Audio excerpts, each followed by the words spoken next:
Assalamualaikum warahmatullahi wabarakatuh. Perkenalkan, nama saya Vivi Safitha Ramadhani, Rombel C dengan NIM 2401050398 dengan nomor presensi 9. Di sini saya akan menjawab 2 pertanyaan untuk memenuhi tugas UTS bimbingan dan konseling mengenai tentang pemahaman saya pada mata kuliah bimbingan dan konseling dari pertemuan pertama sampai pertemuan ke-7. Nah, yang pertama yaitu pertanyaan mengapa bimbingan dan konseling diperlukan di sekolah, lalu ada pengertian bimbingan dan konseling, lalu ada persamaan dan perbedaan bimbingan dan konseling. Yang pertama itu mengapa bimbingan dan konseling sangat diperlukan di sekolah.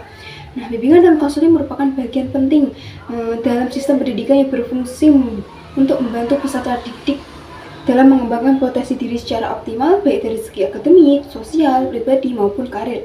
Nah, bimbingan dan konseling diperlukan di sekolah karena setiap peserta didik memiliki kebutuhan, potensi, dan permasalahan yang berbeda-beda. Nah, melalui layanan BK, siswa dapat dibantu untuk memahami diri, mengembangkan potensi, mengatasi kesulitan belajar, serta menyesuaikan diri dengan lingkungan sekolah dan sosialnya. BK juga berperan penting dalam bentuk karakter, kemandirian, tanggung jawab peserta didik sehingga mendukung dalam tujuan pendidikan. Selanjutnya yaitu ada pengertian bimbingan dan konseling. Nah, bimbingan sendiri yaitu proses pemberian bantuan yang dilakukan oleh seseorang yang ahli kepada seseorang atau beberapa orang individu baik anak-anak, remaja maupun dewasa agar orang yang dibimbing dapat mengembangkan kemampuan dirinya sendiri. Nah, selanjutnya yaitu ada konseling sendiri yaitu suatu proses memberi bantuan yang dilakukan melalui wawancara konseling oleh seorang ahli atau yang disebut konselor kepada individu yang sedang mengalami suatu masalah dengan tujuan agar masalah yang dihadapinya dapat teratasi. Selanjutnya yaitu ada persamaan dan perbedaan bimbingan dan konseling. Persamaannya sendiri yaitu dari tujuannya yang sama yaitu membantu peserta didik agar mampu memahami diri, mengembangkan potensi, dan menyesuaikan diri secara optimal dengan lingkungan. Selanjutnya yaitu ada perbedaan bimbingan dan konseling. Bimbingan sendiri bersifat umum dan pengembangannya diberikan kepada seluruh peserta didik dengan tujuan membantu mereka agar memahami diri serta lingkungannya serta mengembangkan potensi yang dimiliki oleh peserta didik itu sendiri.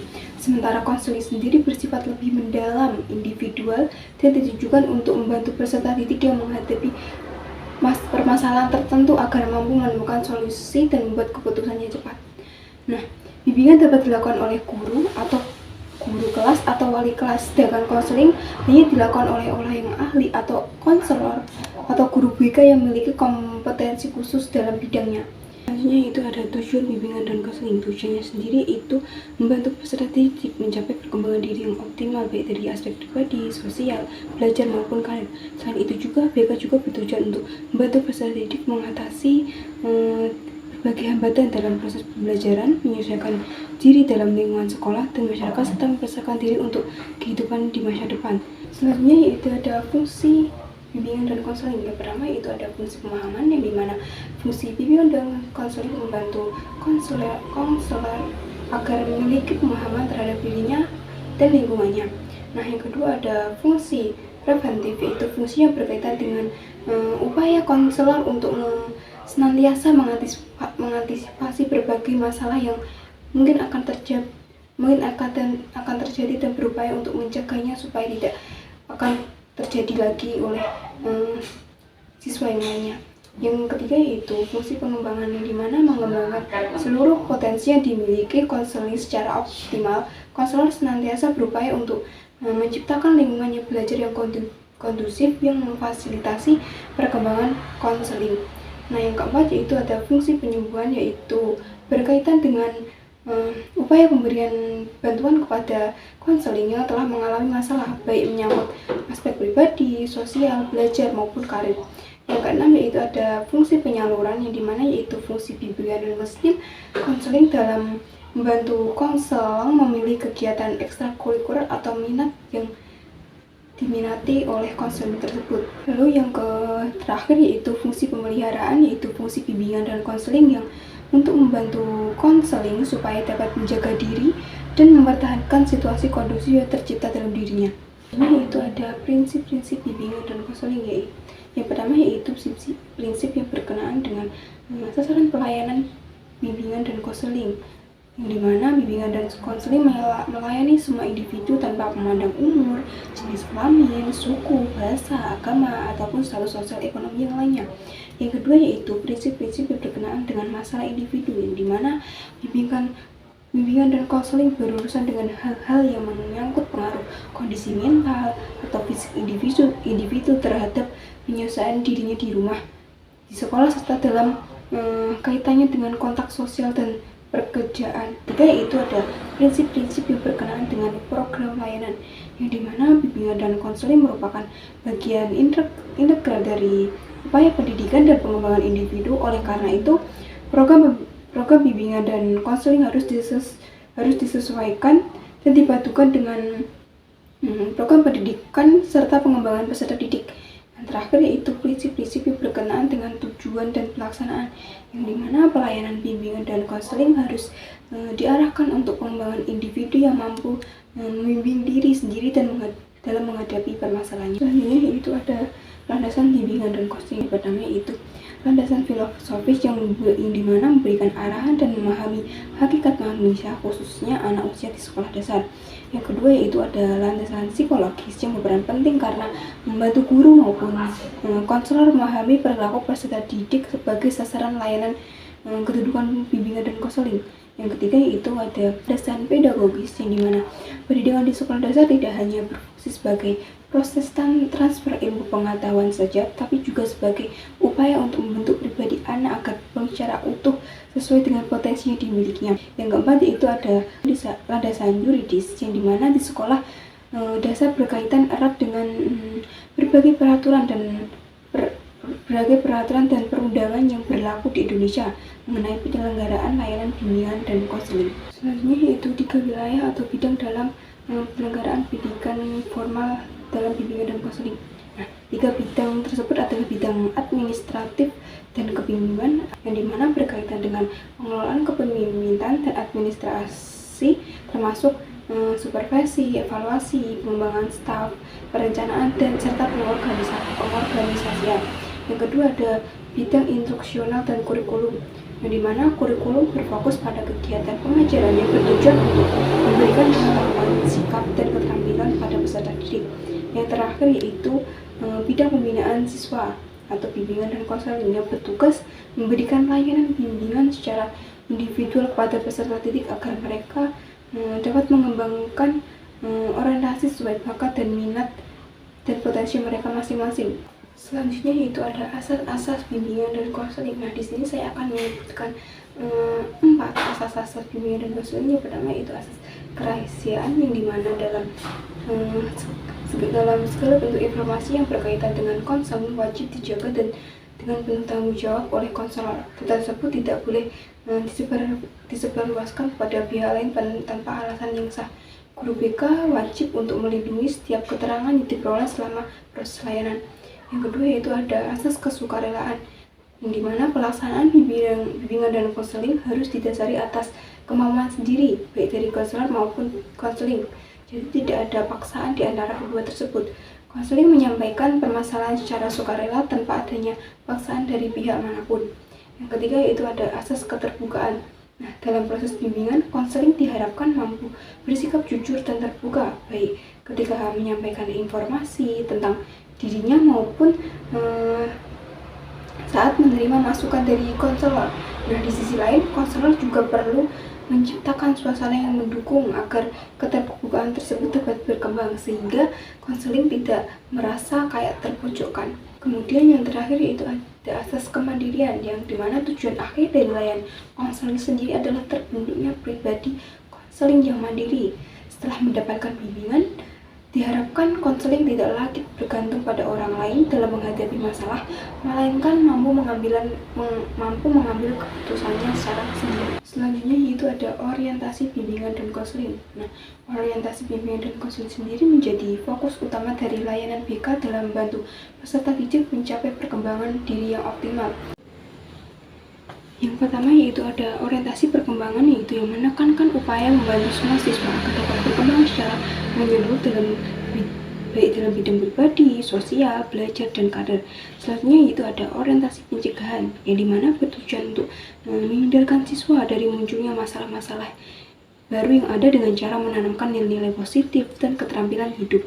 Selanjutnya yaitu ada orientasi pengentasan yang dimana berfokus pada membantu siswa mengatasi permasalahan yang telah terjadi agar dapat berfungsi kembali secara optimal.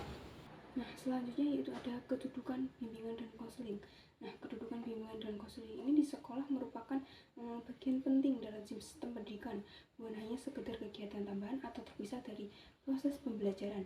Nah, bimbingan konseling sendiri memiliki posisi yang strategis dalam mencapai tujuan pendidikan nasional, yaitu seperti mengembangkan potensi peserta didik agar menjadi manusia yang beriman, berakal mulia, cerdas, dan mandiri. Nah, dalam penyelenggaraan di pendidikan formal, pelayanan bimbingan dan konseling mendukung keberhasilan pembelajaran melalui pengembangan aspek pribadi, sosial, belajar, dan karir siswa. Bimbingan dan konseling di sekolah berada sejajar dengan kegiatan pembelajaran. Selanjutnya yaitu ada keunikan dan keterkaitan tugas guru dan konselor. Nah, guru dan konselor memiliki tugas yang saling berkaitan, namun berbeda fokus. Guru sendiri berperan dalam sebagai pengajar yang membimbing perkembangan akademik dan membentuk karakter siswa melalui kegiatan pembelajaran. Sementara itu untuk konselor sendiri berperan sebagai tenaga profesional yang membantu siswa memahami diri, mengatasi masalah, dan mengembangkan potensi pribadi, sosial, belajar, serta karir seseorang atau siswa. Nah, keduanya saling melengkapi. Guru dapat mengamati dan mengarahkan siswa yang membutuhkan bantuan khusus, sedangkan konselor memberikan pendampingan lanjutan agar perkembangan siswa berlangsung secara optimal. Selanjutnya itu ada karakteristik pribadi dan kompetensi profesional yang perlu dimiliki pendidik abad ke-21 dalam memberikan layanan bimbingan dan kemampuan komunikasi empati guru BK. Nah, pendidik abad ke-21 perlu memiliki karakter pribadi yang empatik, sabar, terbuka, jujur, dan peduli terhadap peserta didik, serta mampu menjadi pendengar yang baik. Nah, dari sisi kompetensi profesional, guru harus menguasai kompetensi pedagogi, sosial, dan teknologi untuk mendukung layanan bimbingan yang relevan dengan kebutuhan zaman. Selain itu, guru perlu memahami psikologi pendidikan agar mampu mengenali potensi diri dari permasalahan siswa. Nah, kemampuan penting harus dimiliki adalah komunikasi empatik, yang dimana kemampuan memahami perasaan dan sudut pandang siswa secara tulus tanpa menghakimi. Dengan karakter, kompetensi, dan komunikasi empatik tersebut, pendidik mampu memberikan layanan bimbingan yang efektif, manusiawi, dan mendorong perkembangan optimal peserta didik. Semuanya saling berkaitan untuk mencapai perkembangan peserta didik secara menyeluruh. Sebagai calon guru kelas di sekolah dasar, pengetahuan tentang penyelenggaraan bimbingan dan konseling sangatlah penting, karena guru tidak hanya sebagai pengajar, tapi juga sebagai pembimbing dalam membantu perkembangan pribadi, sosial, dan akademik peserta didik. Nah, penerapan fungsi BK ini dalam pembelajaran dapat diterapkan melalui berbagai tindakan guru di kelas.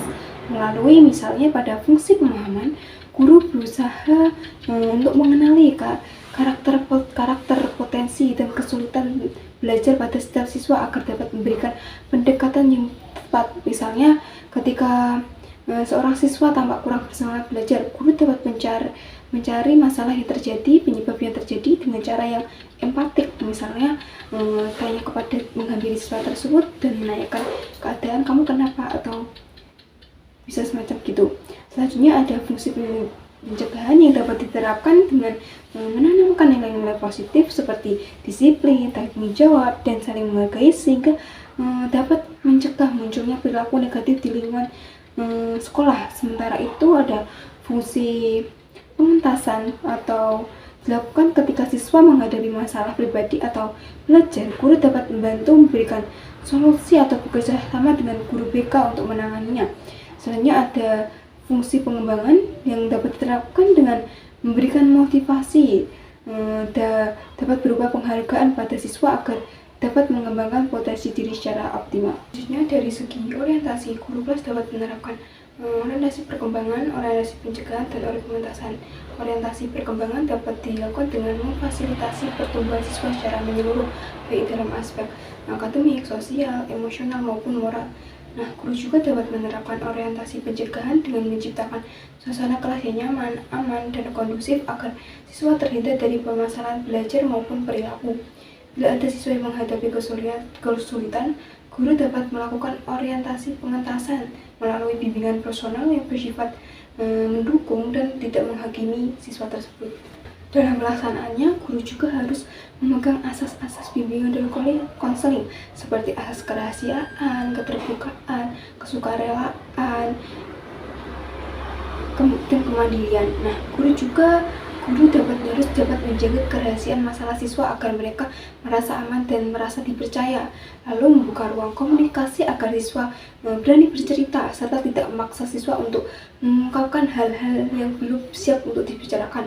Selain itu, guru juga harus melibatkan siswa secara aktif dalam kegiatan pembelajaran dan membimbing mereka agar mampu berpikir serta bertindak mandiri dalam mengambil keputusan sederhana.